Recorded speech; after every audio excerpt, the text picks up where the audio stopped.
ഇന്ന് നമ്മൾ പറയാൻ പോകുന്നത് ടാലി പ്രൈമിലെ MIS റിപ്പോർട്ടുകളെ കുറിച്ചിട്ടാണ്. അതായത് മാനേജ്മെന്റ് ഇൻഫർമേഷൻ സിസ്റ്റം. ഒരു അക്കൗണ്ടന്റ് തീർച്ചയായും ഈ റിപ്പോർട്ട്സുകൾ അറിഞ്ഞിരിക്കണം. ഇപ്പോൾ നമ്മളൊരു ഫേമിലെ അക്കൗണ്ടന്റ് ആയിട്ട് വർക്ക് ചെയ്യുന്ന സമയത്ത് ഇപ്പോൾ മാനേജർ അല്ലെങ്കിൽ അക്കൗണ്ട്സ് മാനേജർ നിങ്ങളോട് ചോദിക്കുകയാണ് നമ്മുടെ ബിസിനസിന്റെ പൊസിഷൻ എന്താണ്, എത്ര കൊടുക്കാനുണ്ട് നമ്മുടെ ബിസിനസ്, അതേപോലെ ബിസിനസ്സിലേക്ക് എത്ര കിട്ടാനുണ്ട്, നമ്മുടെ കയ്യിൽ സ്റ്റോക്ക് എത്ര അവൈലബിൾ ആയിട്ടുണ്ട്, അതേപോലെ പേയ്മെന്റുകൾ എന്നാണ് കൊടുക്കാനുള്ളത്. ഇത്തരം കാര്യങ്ങളൊക്കെ അറിഞ്ഞിരിക്കണം. ഇതൊന്നും അറിയാത്ത ഒരാളെ ഒരു അക്കൗണ്ടന്റ് എന്ന് വിളിക്കാൻ പറ്റില്ല. അപ്പോൾ പ്രോപ്പറായി നമ്മുടെ ബിസിനസിന്റെ പൊസിഷൻ നമ്മൾ മനസ്സിലാക്കിയിരിക്കണം. അങ്ങനെ മനസ്സിലാക്കി കഴിഞ്ഞാൽ മാത്രമാണ് നമ്മൾക്ക് അക്കൗണ്ടിങ് വർക്ക് നമ്മൾക്ക് ഈസി ആയിട്ട് ഹാൻഡിൽ ചെയ്യാൻ വേണ്ടിയിട്ടാണെന്നുണ്ടെങ്കിൽ പറ്റുള്ളൂ.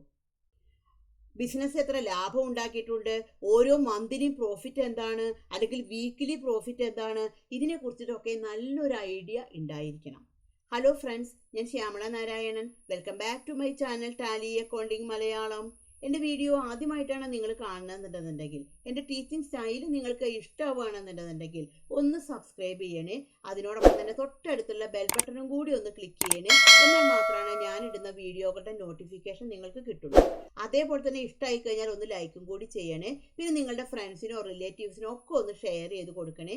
കാരണം നിങ്ങളുടെ ഒരു ഷെയറും ലൈക്കും കമൻറ്റും ഒക്കെയാണ് എനിക്ക് വീഡിയോ ചെയ്യാനുള്ള ഒരു ഇൻസ്പിറേഷൻ എന്ന് പറയുന്നത്. അതേപോലെ ഒരു പ്രധാനപ്പെട്ടുള്ള കാര്യം, ഞാൻ ടാലി ഓൺലൈൻ ക്ലാസ് എടുക്കുന്നുണ്ട്. അപ്പോൾ താല്പര്യമുള്ള ആൾക്കാരെ എനിക്കൊന്ന് മെയിൽ ചെയ്തോളൂ. എൻ്റെ മെയിൽ ID എന്ന് പറയുന്നത് shyamastaliclass@gmail.com ആണ്. അപ്പോൾ നിങ്ങൾ മെയിൽ ചെയ്ത് കഴിഞ്ഞാൽ ഞാൻ അതിന് റിപ്ലൈ തരും. അപ്പോൾ നമുക്ക് ഒട്ടും താമസിയാതെ തന്നെ നമ്മുടെ വീഡിയോയിലേക്ക് കിടക്കാം. അപ്പോൾ നമ്മൾ ഇന്ന് പറയാൻ പോകുന്നത് എന്താണ്, ടാലിയിലെ MIS റിപ്പോർട്ടുകളെ കുറിച്ചിട്ടാണ്. അപ്പോൾ ഏതൊരു കാര്യവും ചെയ്യാൻ അറിയുന്നതിൻ്റെ ഒരു 2-3 പടി മുകളിലായിരിക്കണം നമ്മൾക്ക് റിപ്പോർട്ട്സുകൾ ജനറേറ്റ് ചെയ്തെടുക്കാനുള്ള കപ്പാസിറ്റി എന്ന് പറയുന്നത്. നമ്മൾ ഏതൊരു സോഫ്റ്റ്വെയറിലാണെന്നുണ്ടെങ്കിലും ആ സോഫ്റ്റ്വെയർ നമ്മൾക്ക് നല്ല മനഃപ്പാഠമായിരിക്കണം. നമ്മൾ കണ്ണടച്ചാലും ആ സോഫ്റ്റ്വെയറിലെ ഓരോ കീകളും നമ്മുടെ മനസ്സിലൂടെ മിന്നി മറിഞ്ഞുകൊണ്ടിരിക്കണം. എന്നാലേ നമ്മൾക്കൊരു അക്കൗണ്ടിങ് വർക്ക് നമുക്ക് ഹാൻഡിൽ ചെയ്യാൻ വേണ്ടിയിട്ട് പറ്റുള്ളൂ. അപ്പോൾ ടാലിയിൽ എങ്ങനെയാണ് MIS റിപ്പോർട്ടുകൾ എടുക്കാൻ നോക്കാം. ടാലിയിൽ നമ്മൾക്ക് മൊത്തം MIS റിപ്പോർട്ടിനെ നമ്മൾക്ക് 4 കാറ്റഗറി ആയിട്ട് നമുക്ക് തിരിക്കാം. ഫസ്റ്റിലെന്ന് പറയുന്നത് ഫൈനാൻഷ്യൽ റിപ്പോർട്ട്സുകളാണ്. ഫൈനാൻഷ്യൽ റിപ്പോർട്ട്സ് പറഞ്ഞാൽ അതിൽ എന്തൊക്കെയാണ് ഉണ്ടായിരിക്കുക, profit and loss account, balance sheet, അതേപോലെ തന്നെ ക്യാഷ് ഇൻഫ്ലോ ആൻഡ് ഔട്ട്ഫ്ലോ, എന്തുമാത്രം ക്യാഷ് ബിസിനസ്സിലേക്ക് വന്നിട്ടുണ്ട്, എന്തുമാത്രം ക്യാഷ് ബിസിനസ്സിന് പോയിട്ടുണ്ട്, അതിൻ്റെ റിപ്പോർട്ടുകളാണ് ഫൈനാൻഷ്യൽ റിപ്പോർട്ട്സിലൂടെ കാണിക്കുക. സെക്കൻഡ് റിപ്പോർട്ട് എന്ന് പറയുന്നത് ഓപ്പറേഷണൽ റിപ്പോർട്ടാണ്. അതായത് നമ്മൾക്ക് ഐറ്റത്തിൻ്റെ റിപ്പോർട്ട് കാണാൻ വേണ്ടിയിട്ടാണ്. സ്റ്റോക്ക് ഐറ്റം, അതേപോലെ തന്നെ പ്രൊഡക്ഷൻ, അതേപോലെ തന്നെ സപ്ലൈ ചെയിൻ, അതായത് എന്തുമാത്രം പർച്ചേസ് ഉണ്ടായിട്ടുണ്ട്, എന്തുമാത്രം സെയിൽസ് ഉണ്ടായിട്ടുണ്ട്. തേർഡ് വൺ എന്ന് പറഞ്ഞാൽ എന്താണ്, സെയിൽസ് ആൻഡ് മാർക്കറ്റിംഗ് ആണ്. അതായത് നമ്മൾക്ക് സെയിൽസ് പെർഫോമൻസ്, അതേപോലെ കസ്റ്റമർ അനാലിസിസ്, നമുക്ക് ഓരോ കസ്റ്റമറുടെയും നമുക്ക് ഏതാണ് ടോപ്പ് കസ്റ്റമർ എന്നതൊക്കെ നമുക്ക് ടാലിയിൽ നിന്ന് നമുക്ക് ഈസി ആയിട്ട് തന്നെ അറിയാൻ പറ്റും. അപ്പോൾ ടാലി പ്രൈം എന്ന് പറയുന്നത് എന്താണ്, ഒരു വലിയൊരു സോഫ്റ്റ്വെയർ ആണ്. നമുക്ക് ഒരുപാട് റിപ്പോർട്ട്സുകൾ നമുക്കതൊന്ന് ജനറേറ്റ് ചെയ്തിട്ട് എടുക്കാൻ പറ്റും. അതൊരു യൂസർ ഫ്രണ്ട്ലി സോഫ്റ്റ്വെയർ കൂടിയാണ്. എന്ത് റിപ്പോർട്ടാണെങ്കിലും നമ്മളുടെ ഇഷ്ടത്തിനനുസരിച്ച് ആ റിപ്പോർട്ടുകളെല്ലാം നമുക്ക് ടാലിയിൽ നിന്ന് നമുക്ക് കിട്ടും. ഫോർത്ത് വൺ എന്ന് പറഞ്ഞാൽ എന്താണ്, നമ്മൾക്ക് HR റിപ്പോർട്ടുകളാണ്. അതായത് നമ്മുടെ പേറോളൊക്കെ ചെയ്തിട്ടുണ്ടായിരിക്കും. ഓരോ എംപ്ലോയി വൈസ് ആയിട്ടുള്ള റിപ്പോർട്ടുകൾ നമുക്ക് എടുക്കാൻ പറ്റും. നമുക്ക് ഓരോ റിപ്പോർട്ടുകളും വിശദമായി തന്നെ പഠിക്കാം. ഫസ്റ്റിൽ എന്താണ്, ഫൈനാൻഷ്യൽ റിപ്പോർട്ടാണ്. അതിലെന്തൊക്കെയാണ് വരിക, balance sheet, profit and loss account, cash inflow and outflow. അപ്പോൾ നമുക്ക് ഫസ്റ്റിലെ ബാലൻസ് ഷീറ്റ് സെലക്ട് ചെയ്തിട്ട് എടുക്കാം. അപ്പോൾ ഇതാണ് ബാലൻസ് ഷീറ്റ്. ഇത് നമുക്ക് ഡീറ്റെയിൽ ആയിട്ടൊന്ന് കാണണം വിചാരിക്കുക, Alt F1 അടിച്ചാൽ മതി. അപ്പോൾ ബാലൻസ് ഷീറ്റ് നമുക്ക് ഡീറ്റെയിൽ ആയിട്ട് കാണാൻ പറ്റും. എന്തൊക്കെയാണ് നമുക്ക് ഈ ബാലൻസ് ഷീറ്റ് എന്ന് അറിയാൻ പറ്റുക, നമ്മൾ എത്ര കൊടുക്കാനുണ്ട്, കറണ്ട് ലയബിലിറ്റിൻ്റെ അണ്ടറിൽ സൺഡ്രി ക്രെഡിറ്റേഴ്സ് എടുത്ത് എൻ്റർ അടിച്ചു കഴിഞ്ഞാൽ നമുക്ക് ഇവിടെ കൊടുക്കാനുള്ള പാർട്ടികളുടെ കംപ്ലീറ്റ് ഡീറ്റെയിൽസ് നമുക്കിവിടെ കിട്ടും. ബിസിനസ് ആരൊക്കെ കൊടുക്കാനുണ്ട്. ഇനി കിട്ടാനുള്ള ആൾക്കാരാണ് കാണുന്നുണ്ടെങ്കിലോ നമുക്ക് സൺഡ്രി ഡെറ്റേഴ്സ് ആണ് നമുക്ക് സെലക്ട് ചെയ്തെടുക്കേണ്ടത്. സൺഡ്രി ഡെറ്റേഴ്സ് സെലക്ട് ചെയ്തെടുത്ത് കഴിഞ്ഞാൽ നമുക്ക് ഏതൊക്കെ ആൾക്കാരുടെ അടുത്തു നിന്നാണ് ബിസിനസ്സിനെ ഇങ്ങോട്ട് കിട്ടാനുള്ളത്. ഇത്രയും ഡീറ്റെയിൽസ് നമ്മൾക്ക് ഈ ഒരു ബാലൻസ് ഷീറ്റ് നമുക്ക് കിട്ടും. അതേപോലെ ഇപ്പോൾ ഓണർ ചോദിക്കുകയാണ് നമ്മുടെ ഫേമിൽ എന്തുമാത്രം അസറ്റുകളുണ്ട്, ഫിക്സഡ് അസറ്റുകളുണ്ട്. അപ്പോൾ ഇവിടെ നമുക്ക് ഫിക്സഡ് അസറ്റിൻ്റെ ഡീറ്റെയിൽസ് നമുക്കിവിടെ കിട്ടും. ഇവിടെ വെച്ചിട്ട് നമ്മൾ ജസ്റ്റ് എൻ്റർ അടിച്ചു കഴിഞ്ഞാൽ ഏതൊക്കെ അസറ്റുകളാണ് നമ്മളുടെ ബിസിനസ്സിലുള്ളത് എന്നുള്ളതിൻ്റെ ഡീറ്റെയിൽസ് നമുക്ക് കിട്ടും. അപ്പോൾ ഓരോന്നും നമുക്ക് ഡീറ്റെയിൽ ആയിട്ട് തന്നെ നമുക്ക് അറിയാൻ വേണ്ടിയിട്ടാണെന്നുണ്ടെങ്കിൽ പറ്റും. ബാങ്കിൽ എത്ര പൈസയുണ്ട്, ഇപ്പോൾ കയ്യിൽ എത്ര ക്യാഷ് ഉണ്ട്, ഇങ്ങനെയുള്ള കാര്യങ്ങളൊക്കെ നമുക്ക് ഡീറ്റെയിൽ ആയിട്ട് അറിയാൻ പറ്റും. ബിസിനസ് എത്ര ലോൺ എടുത്തിട്ടുണ്ട്, എന്തുമാത്രം ബാധ്യതയുണ്ട്, ക്യാപിറ്റൽ എത്രയാണ് എമൗണ്ട് ഉള്ളത്, അതേപോലെ നമ്മൾക്ക് ഔട്ട്സ്റ്റാൻഡിങ് ഓഡിറ്റ് ഫീ കൊടുക്കാനുണ്ട്, കൊടുത്തിട്ടില്ല, അത് എത്രയുണ്ട്, ഇങ്ങനെയുള്ള ഡീറ്റെയിൽസ് ഒക്കെ നമുക്ക് ഈ ഒരു ബാലൻസ് ഷീറ്റിൽ നിന്ന് കിട്ടും. ഇനി അടുത്തതായിട്ടുള്ള റിപ്പോർട്ടുകൾ എന്താണ്, നമ്മൾക്ക് പ്രോഫിറ്റ് ആൻഡ് ലോസ് അക്കൗണ്ട് ആണ്. അപ്പോൾ നമുക്ക് പ്രോഫിറ്റ് ആൻഡ് ലോസ് അക്കൗണ്ട് എടുക്കാൻ വേണ്ടിയിട്ട് ജസ്റ്റ് നമ്മൾ എസ്കേപ്പ് ചെയ്തു. ഇവിടെ നമുക്ക് profit and loss account select ചെയ്തിട്ട് എടുക്കാം. അപ്പോൾ പ്രോഫിറ്റ് ആൻഡ് ലോസ് അക്കൗണ്ട് എടുത്താൽ നമുക്ക് ഇടതുഭാഗത്തെ എക്സ്പെൻസും വലതുഭാഗത്തെ ഇൻകം ആണ് കാണിക്കുക. ഇത് നമുക്ക് ഡീറ്റെയിൽ ആയിട്ട് കാണണമെങ്കിലോ Alt+F അടിച്ചാൽ മതി. അപ്പോൾ നമുക്ക് ഇവിടെ എല്ലാ ഡീറ്റെയിൽസും ഇവിടെ കാണിക്കും. എന്തൊക്കെയാണ് നമുക്ക് പ്രോഫിറ്റ് ആൻഡ് ലോസ് അക്കൗണ്ട് കിട്ടുക, പർച്ചേസ് എത്ര ഉണ്ടായിട്ടുണ്ട്, അതേപോലെ തന്നെ സെയിൽസ് എത്ര ഉണ്ടായിട്ടുണ്ട്, ഇങ്ങനെയുള്ള ഡീറ്റെയിൽസും ഒക്കെ നമുക്ക് ഇതിൽ നിന്ന് നമുക്ക് കിട്ടും. അപ്പോൾ പ്രോഫിറ്റ് ആൻഡ് ലോസ് അക്കൗണ്ട് നമുക്ക് എടുക്കുന്ന സമയത്ത് നമ്മളുടെ ഫേമിൽ എത്ര ലാഭം ഉണ്ടാക്കിയിട്ടുണ്ട് എന്നുള്ള ഡീറ്റെയിൽസും ഒക്കെയാണ് നമുക്കിവിടെ കിട്ടുക. ഇപ്പോൾ നമുക്ക് സെയിൽസ് എടുത്തു കഴിഞ്ഞാൽ നമുക്കിവിടെ സെയിൽസിൻ്റെ അവിടെ വെച്ചിട്ട് നമുക്ക് എൻ്റർ അടിച്ചു. അപ്പോൾ ഇവിടെ നമുക്ക് സെയിൽസിൻ്റെ എമൗണ്ട് ഇവിടെ എത്രയാണെന്നുള്ളത് നമുക്കിവിടെ കാണാൻ പറ്റും. വീണ്ടും ഒന്നും കൂടി എൻ്റർ അടിച്ചു കഴിഞ്ഞാൽ നമുക്ക് എന്തുമാത്രം സെയിൽസ് ആണ് നമുക്കിവിടെ വന്നിരിക്കുന്നത് എന്നുള്ളതിൻ്റെ റിപ്പോർട്ട് കിട്ടും. ഇനി നെക്സ്റ്റിൽ നമുക്ക് ഈ പ്രോഫിറ്റ് ആൻഡ് ലോസ് അക്കൗണ്ട് നമുക്ക് മന്ത്ലി കാണണമെന്ന് വിചാരിക്കുക. അപ്പോൾ അതിന് വേണ്ടിയിട്ട് നമുക്ക് പ്രൊവിഷൻ ഉണ്ട്. ഇവിടെ നമുക്കൊരു ഓപ്ഷൻ കാണും, ഓട്ടോ കോളം, Alt+N അടിച്ചാൽ മതി. ഇവിടെ Alt+N അടിച്ചു. അപ്പോൾ ഇവിടെ നമുക്ക് profit and loss account monthly ആണ് കാണുന്നതെങ്കിൽ നമുക്ക് മന്ത്ലി സെലക്ട് ചെയ്തിട്ട് എടുക്കാം. മന്ത്ലി പെർഫോമൻസ് നമുക്ക് അറിയാൻ പറ്റും. ഏപ്രിൽ മന്തിൽ ഇത്രയാണ് വന്നിരിക്കുന്നത്, മെയ്യിൽ ഇത്രയാണ് വന്നിരിക്കുന്നത്, ജൂണിൽ. അപ്പോൾ നമ്മളുടെ ബിസിനസ്സിൻ്റെ ഗ്രോത്ത് നമ്മൾക്ക് അനലൈസ് ചെയ്യാൻ വേണ്ടിയിട്ടാണെന്നുണ്ടെങ്കിൽ പറ്റും. എന്തുമാത്രം പ്രോഫിറ്റ് ആണ് നമ്മൾ ഉണ്ടാക്കിയിട്ടുള്ളത്, ഇങ്ങനെയുള്ള ഡീറ്റെയിൽസുകളെല്ലാം നമുക്ക് ഇതിൽ നിന്ന് തന്നെ നമുക്ക് കിട്ടും. അതേപോലെ ഇപ്പോൾ നമ്മൾ സെയിൽസിൻ്റെ റിപ്പോർട്ടാണ് എടുത്തതെന്ന് വിചാരിക്കുക. സെയിൽസ് എടുത്തു കഴിഞ്ഞാൽ നമുക്ക് ഇവിടെ ഗ്രാഫിക്കൽ റിപ്പോർട്ടുകളായിട്ട് നമുക്കിവിടെ കിട്ടും. ഓരോ മന്തിലും എന്തുമാത്രമാണ് വന്നിരിക്കുന്നത്. അപ്പോൾ ഈ ഒരു ഗ്രാഫിക്കൽ റിപ്പോർട്ടിലൂടെ നമുക്ക് നമ്മുടെ ബിസിനസ്സിനെ നമ്മൾക്ക് അനലൈസ് ചെയ്യാൻ വേണ്ടിയിട്ടാണെന്നുണ്ടെങ്കിൽ പറ്റും. അപ്പോൾ എന്ത് റിപ്പോർട്ടുകളാണെന്നുണ്ടെങ്കിലും നമുക്ക് ടാലിയിൽ നമുക്ക് അവൈലബിൾ ആണ്. ഇനി നമുക്ക് നെക്സ്റ്റിൽ എന്താണ്, നമ്മൾക്ക് ക്യാഷ് ഇൻഫ്ലോ ആൻഡ് ഔട്ട്ഫ്ലോ റിപ്പോർട്ടുകളാണ്. അപ്പോൾ cash inflow and outflow report നമുക്ക് എവിടെയാണ് ഉണ്ടായിരിക്കുക, ഡിസ്പ്ലേ മോർ റിപ്പോർട്ട് സെലക്ട് ചെയ്തിട്ട് എടുക്കാം. അതിലെടുത്തു കഴിഞ്ഞാൽ നമുക്കിവിടെ കാണിക്കും ക്യാഷ് ഫ്ലോ എന്ന് പറഞ്ഞിട്ട് കാണിക്കും. ഇവിടെ നമുക്ക് ജസ്റ്റ് സെലക്ട് ചെയ്തിട്ട് എടുക്കാം. നമ്മുടെ ബിസിനസ്സിൽ എന്തുമാത്രം ക്യാഷ് ഇൻഫ്ലോ വന്നിട്ടുണ്ട്, അതേപോലെ തന്നെ ഔട്ട്ഫ്ലോ വന്നിട്ടുണ്ട്, ഇങ്ങനെയുള്ള ഡീറ്റെയിൽ ആയിട്ടുള്ള ഒരു റിപ്പോർട്ട് നമുക്ക് കിട്ടും.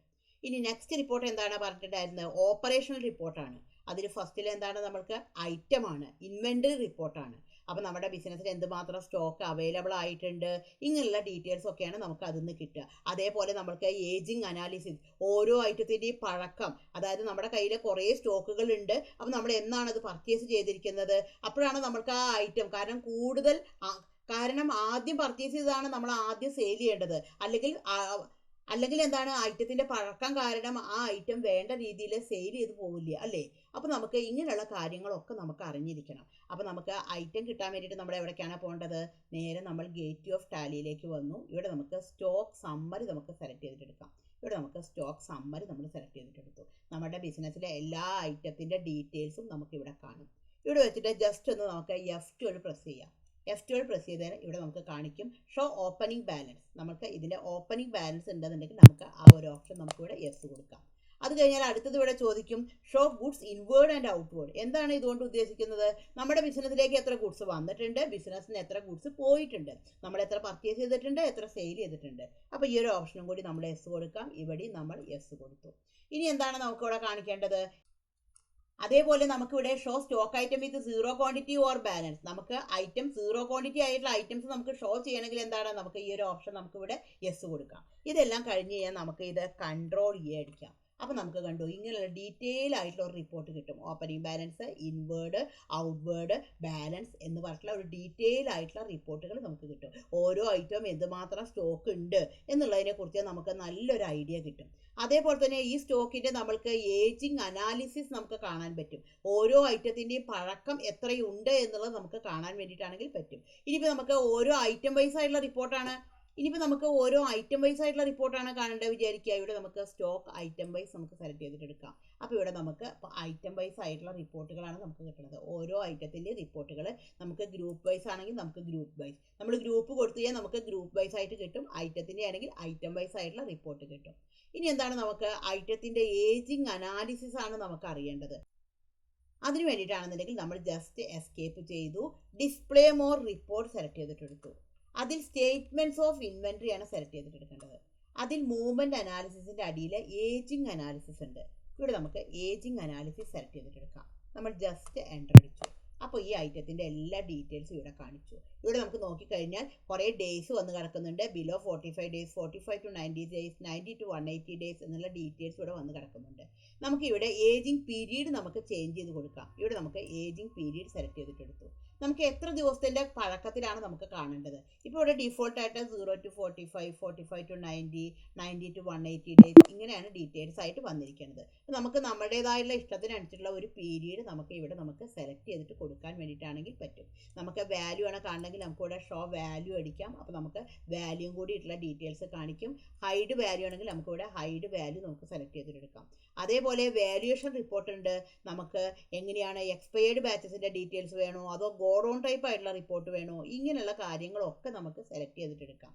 അതേപോലെ ഇവിടെ F9 ഏജിങ് സ്റ്റൈൽ, എന്ത് പഴക്കമാണ് നമുക്ക് അറിയേണ്ടത്, ഏത് രീതിയിലാണ്, മെത്തേഡ് എന്താണ് ഉപയോഗിക്കേണ്ടത്, ഡേറ്റ് ഓഫ് പർച്ചേസ് ആണോ അതോ എക്സ്പയറി ഡേറ്റ് കഴിഞ്ഞിട്ടുള്ള പഴക്കമാണോ അറിയേണ്ടത്, മാനുഫാക്ചറിംഗ് ഡേറ്റ് കഴിഞ്ഞിട്ടുള്ള പഴക്കമാണോ, ടു ബി എക്സ്പയർഡ്, ഇനി എക്സ്പയർഡ് ആകാൻ എത്രയുണ്ട്. അപ്പോൾ ഇവിടെ ഡേറ്റ് ഓഫ് പർച്ചേസ് കൊടുത്താൽ നമുക്കിവിടെ കാണിക്കും show only expired batches. Expired batches മാത്രം മതിച്ചാൽ അത് കാണിക്കാം, അല്ല എല്ലാം കാണിക്കണമെങ്കിൽ നമ്മളിവിടെ നോ കൊടുത്തു. അപ്പോൾ ഇവിടെ നമുക്ക് കാണിക്കും aged by date of purchase. അപ്പോൾ ഇതിനനുസരിച്ചിട്ടാണ് നമ്മൾ കിടക്കുക. അപ്പോൾ ഈ ഓരോ ഐറ്റവും നമ്മൾ റിപ്പോർട്ട് എടുത്ത് നോക്കണം. അന്നത്തേക്ക് ഈ ഐറ്റത്തിൻ്റെ പഴക്കം മാറിക്കൊണ്ടിരിക്കും. ഇപ്പോൾ ഇവിടെ 31/5 എടുക്കുന്നത്. ഞാൻ റിപ്പോർട്ട് എടുത്ത് നോക്കണതാണെന്നുണ്ടെങ്കിൽ ഇപ്പോൾ ജൂലൈ 1 വിചാരിക്കുക. ഞാനിവിടെ 1/7 സെലക്ട് ചെയ്തിട്ട് എടുത്തത്. അപ്പോൾ ഇവിടെ കണ്ടു നമ്മൾക്ക് ഇതിൻ്റെ പഴക്കം നമുക്ക് ഇവിടെ 90 to 180 ഡേയ്സിലേക്ക് ആയിട്ടുണ്ട്. കാരണം നമ്മൾ എന്ന് പർച്ചേസ് ചെയ്തു എന്ന് റിപ്പോർട്ട് എടുത്ത് നോക്കുന്നു. അതിനനുസരിച്ചിട്ടാണ് നമ്മൾ ഓരോ ഐറ്റത്തിൻ്റെയും പഴക്കത്തിൻ്റെ ലിസ്റ്റുകൾ കാണുക. അപ്പോൾ ഇത് വെച്ചിട്ട് നമുക്ക് ഡീറ്റെയിൽ ആയിട്ടുള്ള ഒരു റിപ്പോർട്ട് തന്നെ നമുക്ക് കിട്ടും. അടുത്തത് എന്താണ്, നമ്മൾക്ക് പ്രൊഡക്ഷൻ റിപ്പോർട്ടാണ്. അതായത് നമ്മൾക്ക് ടാലിയിൽ നമ്മൾക്ക് ഒരു റോ മെറ്റീരിയൽ ഉപയോഗിച്ച് നമുക്കതിനെ ഫിനിഷ് ഗുഡ്സ് ആക്കിയിട്ട് കൺവേർട്ട് ചെയ്യാൻ വേണ്ടിയിട്ട് പറ്റും. അതിന് നമ്മൾ ഉപയോഗിക്കുന്നതാണ് മാനുഫാക്ചറിങ് ജേണലാണ് നമ്മൾ ഉപയോഗിക്കുക. അതായത് നമ്മൾ റോ മെറ്റീരിയൽസ് നമ്മൾ വാങ്ങിച്ച് അതിനെ ഫിനിഷ് ഗുഡ്സ് ആക്കി കൺവേർട്ട് ചെയ്യുന്നു. നമ്മൾ ഏതൊരു പ്രോഡക്റ്റ് ആണോ ഉണ്ടാക്കുന്നത് അതിന് വേണ്ടുന്ന റോ മെറ്റീരിയൽസ് ആണ് നമ്മൾ സെറ്റ് ചെയ്തിട്ട് വെക്കേണ്ടത്. അപ്പോൾ ആദ്യം റോ മെറ്റീരിയൽസ് ക്രിയേറ്റ് ചെയ്യണം. പിന്നെ നമ്മൾ ഫിനിഷ് ഗുഡ്സ് ക്രിയേറ്റ് ചെയ്യണ സമയത്ത് അവിടെ ബിൽ ഓഫ് മെറ്റീരിയൽ എന്നൊരു ഓപ്ഷനാണ് നമ്മൾ ഉപയോഗിക്കുക. ബോം എന്നുള്ളൊരു ഓപ്ഷനാണ് ഉപയോഗിക്കുക. BOM എന്ന് പറയും. അപ്പോൾ നമുക്ക് ടാലിയിൽ നമ്മൾക്ക് നല്ല രീതിയിൽ നമ്മൾക്ക് ഒരു പ്രൊഡക്ഷൻ റിപ്പോർട്ടുകൾ നമുക്ക് എടുക്കാൻ വേണ്ടിയിട്ടാണെങ്കിൽ പറ്റും. അപ്പോൾ അതിനുപയോഗിക്കുന്ന ഒരു ഓപ്ഷനാണ് എന്ത്, ബിൽ ഓഫ് മെറ്റീരിയൽ എന്ന് പറഞ്ഞാൽ. അപ്പോൾ നമുക്ക് ഫിനിഷ് ഗുഡ്സിൻ്റെ സ്റ്റോക്കും അറിയാൻ പറ്റും. അതേപോലെ തന്നെ എന്താണ് നമ്മൾക്ക് റോ മെറ്റീരിയൽസിൻ്റെ സ്റ്റോക്കും അറിയാൻ പറ്റും. അപ്പോൾ എൻ്റെ ചാനൽ സെർച്ച് ചെയ്ത് കഴിഞ്ഞാൽ നിങ്ങൾക്ക് മാനുഫാക്ചറിങ് എങ്ങനെയാണ് ചെയ്യുക അതിൻ്റെ ഡീറ്റെയിൽ ആയിട്ടുള്ള വീഡിയോ ഞാൻ ചെയ്തിട്ടുണ്ട്. അപ്പോൾ ഞാൻ ഡിസ്ക്രിപ്ഷനിൽ അതിൻ്റെ ലിങ്ക് കൊടുക്കാം. അടുത്തത് പറഞ്ഞാൽ എന്താണ്, നമ്മൾക്ക് ഇപ്പം നമ്മൾ പർച്ചേസിൻ്റെയും സെയിൽസിൻ്റെയും കാര്യങ്ങളാണ് കാണേണ്ടത്. അത് നമുക്ക് എവിടെ നിന്ന് തന്നെയാണ് കിട്ടുക, പ്രോഫിറ്റ് ആൻഡ് ലോസ് അക്കൗണ്ട് എടുത്തു കഴിഞ്ഞാൽ നമുക്ക് പർച്ചേസ്, നമ്മുടെ ബിസിനസ്സിൽ എത്രമാത്രം പർച്ചേസ് ഉണ്ടായിട്ടുണ്ട്, എത്രമാത്രം സെയിൽസ് ഉണ്ടായിട്ടുണ്ട്, ഇത്രയും ഡീറ്റെയിൽസും ഒക്കെ നമുക്കിവിടെ കിട്ടും. അതേപോലെ തന്നെ ടാലിയിൽ നമുക്ക് എന്താണ് ഒരു കസ്റ്റമർ വൈസ് ആയിട്ടുള്ള റിപ്പോർട്ട് നമുക്കിവിടെ കിട്ടും. നമുക്ക് ടോപ്പ് കസ്റ്റമർ ആരാണ് അതറിയാൻ നമ്മൾ എന്താ ചെയ്യുക, ജസ്റ്റ് മുകളിൽ ഗോ ടു ഒന്ന് ക്ലിക്ക് ചെയ്താൽ മതി. ഇവിടെ നമുക്ക് ജസ്റ്റ് ഒന്നിങ്ങനെ ടൈപ്പ് ചെയ്യാം ടോപ്പ് ബയർ ആൻഡ് സെല്ലർ. ഇവിടെ നമുക്ക് ജസ്റ്റ് എൻ്റർ അടിച്ചു കഴിഞ്ഞാൽ നമ്മുടെ ഫേമിലെ ടോപ്പ് ബയർ ആരാണ്, സെല്ലർ ആരാണ്. ഇവിടെ കാസിയോ എടുത്തു കഴിഞ്ഞാൽ നമുക്കിവിടെ കാണിക്കും ഇവിടെ 50 ക്വാണ്ടിറ്റിയാണ് വാങ്ങിച്ചിരിക്കുന്നത്. ഇപ്പോൾ ഇത് ബേസ്ഡ് ഓൺ വാല്യൂ ആണ്. ക്വാണ്ടിറ്റി വൈസ് ആണ് കാണണമെങ്കിൽ നമുക്കിവിടെ ക്വാണ്ടിറ്റി വൈസ് നമുക്ക് സെലക്ട് ചെയ്തിട്ട് എടുക്കാം. അപ്പോൾ ക്വാണ്ടിറ്റി വൈസ് ആയിട്ടുള്ള ഒരു റിപ്പോർട്ട് നമുക്ക് കിട്ടും. അപ്പോൾ സെയിൽസിൻ്റെ റിപ്പോർട്ടും കിട്ടും. അതേപോലെ തന്നെ നമുക്ക് കസ്റ്റമർ അനാലിസിസും കിട്ടും. അടുത്തത് എന്താണ് നമ്മൾ പറഞ്ഞിട്ടുണ്ടായിരുന്നത്, അതായത് HR ലെവൽ റിപ്പോർട്ടുകളാണ്. അതായത് എംപ്ലോയി വൈസ്ഡ് ആയിട്ടുള്ള റിപ്പോർട്ടുകളാണ്. ഓരോ എംപ്ലോയിയുടെയും എന്തുമാത്രം സാലറി വന്നിട്ടുണ്ട്, അവരെത്ര ലീവ് എടുത്തിട്ടുണ്ട്, അവരെത്ര ഓവർ ടൈം എടുത്തിട്ടുണ്ട്, ഇങ്ങനെ നമ്മൾക്ക് കിട്ടും. അപ്പോൾ അതിന് ടാലിയിൽ ചെയ്യാൻ വേണ്ടിയിട്ടുള്ള ഒരു ഓപ്ഷനാണ് പേറോൾ എന്നാണ് പറയുക. അപ്പോൾ പേറോൾ നമ്മൾ എനേബിൾ ചെയ്യാൻ വേണ്ടിയിട്ട് ഇവിടെ നമുക്ക് മുകളിൽ കമ്പനിയിൽ F11 റിപ്പോർട്ടിൽ എടുത്തു കഴിഞ്ഞാൽ നമുക്കിവിടെ കാണാൻ പറ്റും മെയിൻറ്റെയിൻ പേറോൾ. ഈ ഓപ്ഷനാണ് നമ്മൾ ഉപയോഗിക്കുന്നത്.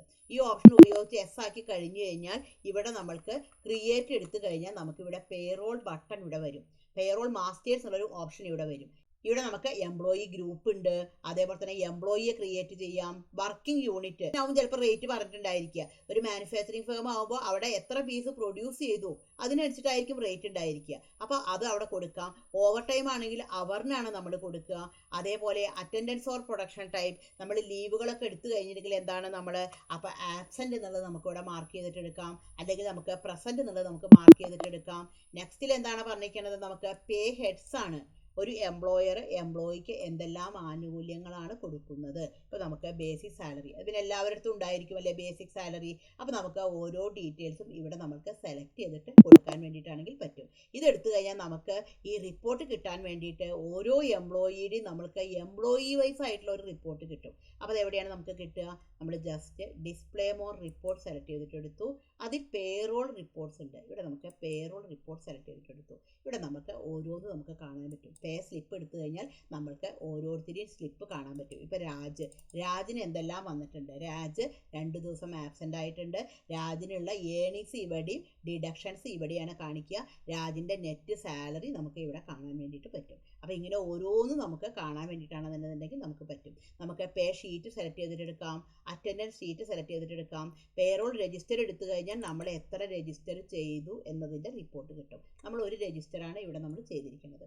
അപ്പോൾ ഫുള്ളായിട്ടുള്ള ഒരു റിപ്പോർട്ട് കിട്ടും. അപ്പോൾ MIS റിപ്പോർട്ട് എന്ന് പറയുന്നത് വളരെ വളരെ ഇമ്പോർട്ടൻ്റ് ആണ്.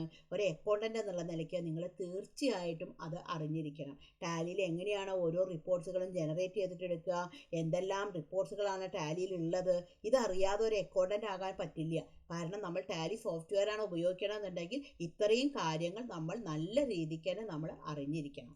ഈ ഒരു വീഡിയോ നിങ്ങൾക്ക് യൂസ്ഫുൾ ആയി എന്ന് തന്നെ ഞാൻ വിചാരിക്കുന്നു. Thank you for watching.